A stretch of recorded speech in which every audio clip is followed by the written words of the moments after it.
ඔන්න තවත් අලුත් වීඩියෝ එකක් පටන් ගන්න හදන්නේ. මම හිතන්නේ 24 වෙනි වීඩියෝ එක. හරියට මතක නෑ. අපි 24 වෙනි වීඩියෝ එක කියලා හිතමු. කොහොම හරි අපි කලින් වීඩියෝ එකේදී කතා කරා controller structure ගැන. එතකොට controller structure එකේ අපි controller structure කොටස් තුනකට බෙදුවා. sequence, selection සහ iteration කියලා.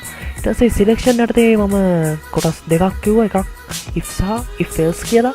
එතකොට if else යටතේ initiative කියන එකක් තියෙනවා. එතකොට මට එතනදී එකක් කියන්න අමතකුණා. සිලෙක්ෂන් යටතේ තව එකක් තියෙනවා ස්විච් ස්ටේට්මන්ට් එක.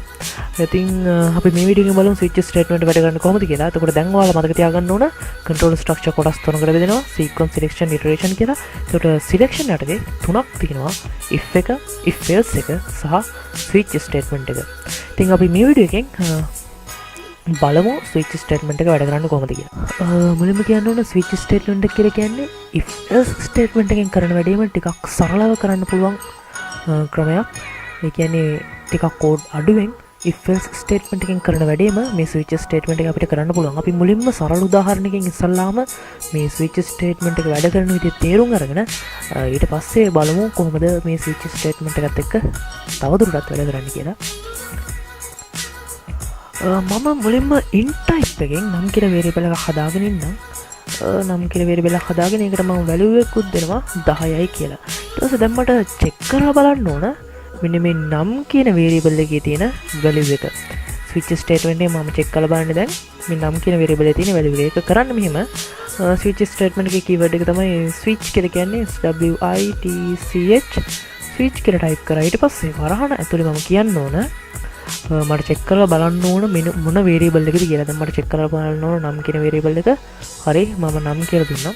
ඊට පස්සේ මම switch statement එකේ body එක හදා ගන්නවා මෙන්න මේ විදිහට සංගල වරහන් දෙකකින්. ඊට පස්සේ මම මේ body එක ඇතුළේ කියන්න ඕන මොනවද මම check කරන condition එක මොකක්ද කියලා කියන්න ඕන. දැන් මට බලන්න ඕන නම් කියන variable එකේ තියෙන value එක එකයිද කියලා. ඒක මම කියන්නේ මෙන්න මේ විදිහට case කියලා දීලා එක කියලා දෙනවා.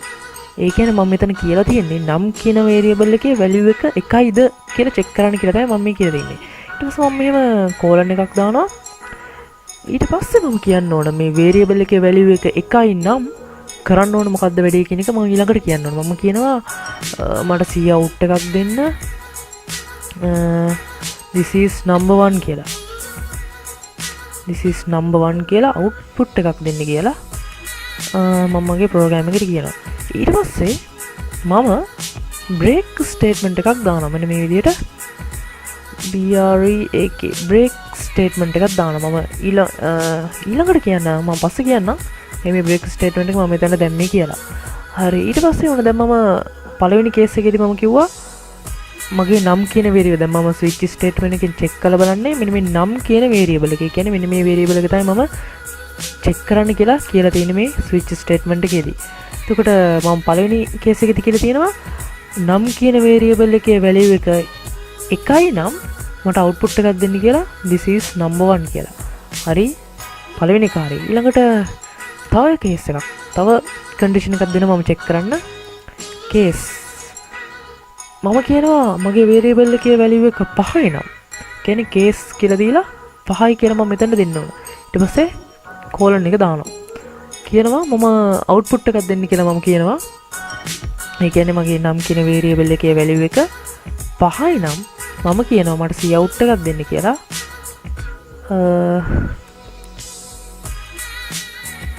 this is number 5 කියලා output එකක් දෙන්න කියලා මම මගේ program එකට කියනවා.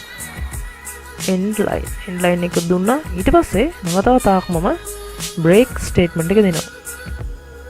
හරි. ඊට පස්සේ දැන් මට ආයෙ පාරක් check කරලා බලන්න ඕන මගේ variable එකේ value එක 10යිද කියලා. මම ඒක දෙන්නේ case කියලා දුන්නා. මම දැන් මම බලන්න ඕන මගේ variable එකේ තියෙන value එක 10යිද කියලා. මම මේක දෙන්නේ මෙහෙම case කියලා දුන්නා 10යි කියලා දෙනවා. ඊට පස්සේ colon එක දෙනවා.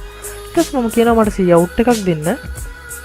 ඒ කියන්නේ මගේ variable එකේ value එක 10යි නම් මම කියනවා මට cout එකක් දෙන්න.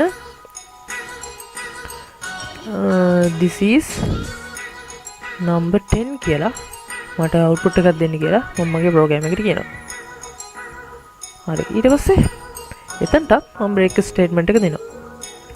හරි දැන් මම මෙතන ස්විච් ස්ටේට්මන්ට් එක කියලා තියෙන්නේ නම් කියන වේරියබල් එක චෙක් කරන්න වේරියබල් එකේ වැලියු එක 1යි නම් මට this is number 1 කියලා output එකක් දෙන්න වේරියබල් එකේ වැලියු එක 5යි නම් this is number 5 කියලා output එකක් දෙන්න වේරියබල් එකේ වැලියු එක 10යි නම් this is number 10 කියලා output එකක් දෙන්න හැබැයි මේ එක වැලියු එකක්වත් මේ වේරියබල් එකේ නැත්නම් මම මොකද කරන්න ඕනේ ඒක කරන්නේ ඒ කියන්නේ මම ප්‍රෝග්‍රෑම් එකට කියන්න ඕනේ මේ එක වැලියු එකක්වත් මම මේ චෙක් කරලා බලන නම් කියන වේරියබල් එකේ නැත්නම් කරන්න වැඩක් මම ප්‍රෝග්‍රෑම් එකට කියන්න ඕනේ ඒක කියන්නේ මෙහෙම default කියලා දෙනවා default default කියලා දීලා colon එක දාලා මම කියනවා cout එකක් දෙන්න අපි කියමු I don't know කියලා output එකක් දෙන්න කියලා මම මගේ ප්‍රෝග්‍රෑම් එකට කියනවා හරි ඔන්න දැන් මම ප්‍රෝග්‍රෑම් එක රන් කරලා බැලුවොත් මට output එකක් විදිහට එන්න ඕන this is number 10 කියන මොකද මම මගේ variable එකට දාගෙන තින්නේ අංක 10 කියන එක දැන් මම මෙතන value එක 5යි කියලා දුන්නොත් 5යි කියලා දීලා මම ප්‍රෝග්‍රෑම් එක ආයෙ පාරක් රන් කරොත් එහෙම මට this is number 5 කියලා output එක එනවා දැන් මම මෙතනට 7 කියලා දුන්නොත් එහෙම මට output එක විදිහට එන්න ඕන I don't know කියන එක. හරි දැන් අපි බලමු කොහොමද මේ ප්‍රෝග්‍රෑම් එක වැඩ කරන්නේ කියලා. ඔන්න දැන් මගේ variable එක මේ විදිහට තියෙනවා. නම් කියලා variable එකක් හදාගෙන ඒකට value එකක් දීලා තියෙනවා. මම මෙතන 1 කියලා දෙන්නම් දැනට. මොන්න මගේ variable එකට value එක දුන්න 1යි කියලා. ඊට පස්සේ මම switch statement එක ඇතුළේදී කියලා තියෙනවා නම් කියන variable එක check කරන්න කියලා. ඊට පස්සේ ඔන්න දැන් නම් කියන variable එකේ check තමයි check කරන්න හදන්නේ. ඒතකොට දැන් මෙන්න මේ switch statement එකේ body එක ඇතුළට එනවා. body එකේ පළවෙනි case එකේදී කියලා තියෙනවා නම් කියන variable එකේ value එක 1යි නම් මට output එකක් දෙන්න this is number 1 කියලා. හරි දැන් එතකොට මම නම් කියන variable එකට 1 කියන value එක තමයි දාගෙන තියෙන්නේ.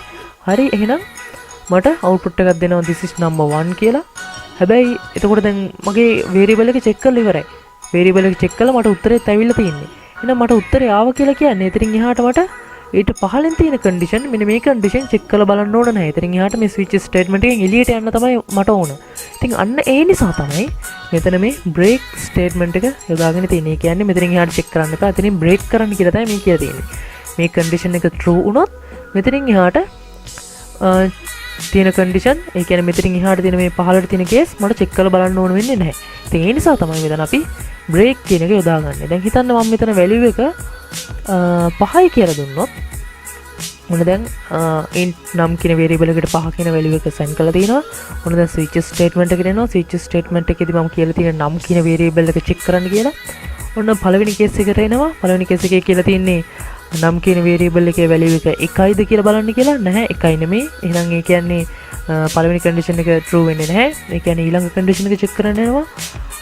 එතනදී කියලා තියෙන්නේ variable එකේ value එක variable එකේ නම් කියන variable එකේ value එක 5යි කියලා. ඔව් condition එක true. ඒ කියන්නේ මට this is number 5 කියන output එක දෙනවා. මේ output එක දුන්නා කියලා කියන්නේ එතනින් එහාට මෙන්න case number 10 ඒ කියන්නේ variable එකේ value එක 10යිද කියලා ආයෙ පාරක් මට check කරන්න අවශ්‍ය වෙන්නේ නැහැ. මොකද මෙතනදී check කරලා ඒ condition එක true වෙලා ඉවරයි. ඒ නිසා මම මෙතනින් එහාට check කරන්න ඕනේ නැහැ. switch statement එකෙන් එළියට යන්න ඕන. ඒ නිසා මම මෙතන break statement එක යොදා ගන්නවා.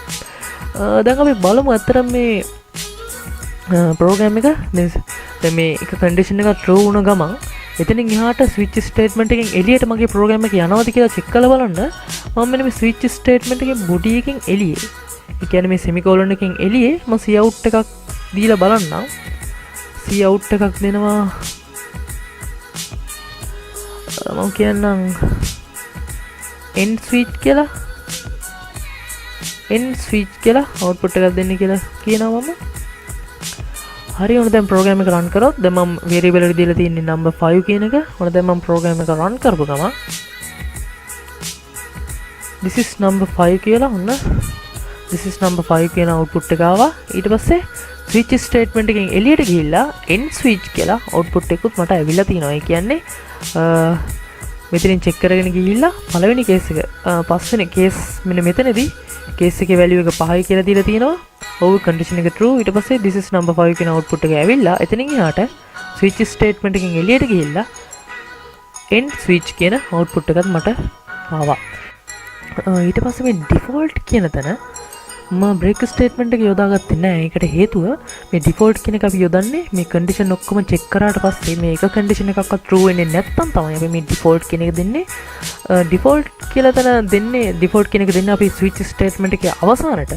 කියන්නේ ඩිෆෝල්ට් කියන එක චෙක් කරාට පස්සේ ආ එතනින් එහාට ඩිෆෝල්ට් වැලියු එක දුන්නාට පස්සේ එතනින් එහාට චෙක් කරන්න කන්ඩිෂන් එකක් නැහැ. කොහොමත් ස්විච් ස්ටේට්මන්ට් එකෙන් එළියට යන නිසා අපි එතන බ්‍රේක් ස්ටේට්මන්ට් එක දෙන්නේ නැහැ. අන්න ඒ නිසා තමයි ඩිෆෝල්ට් කියන තැන අපි බ්‍රේක් ස්ටේට්මන්ට් එක දුන්නේ නැත්තේ. ඉතින් මේක තමයි සරලවම ස්විච් ස්ටේට්මන්ට් එක වැඩ කරන විදිහ.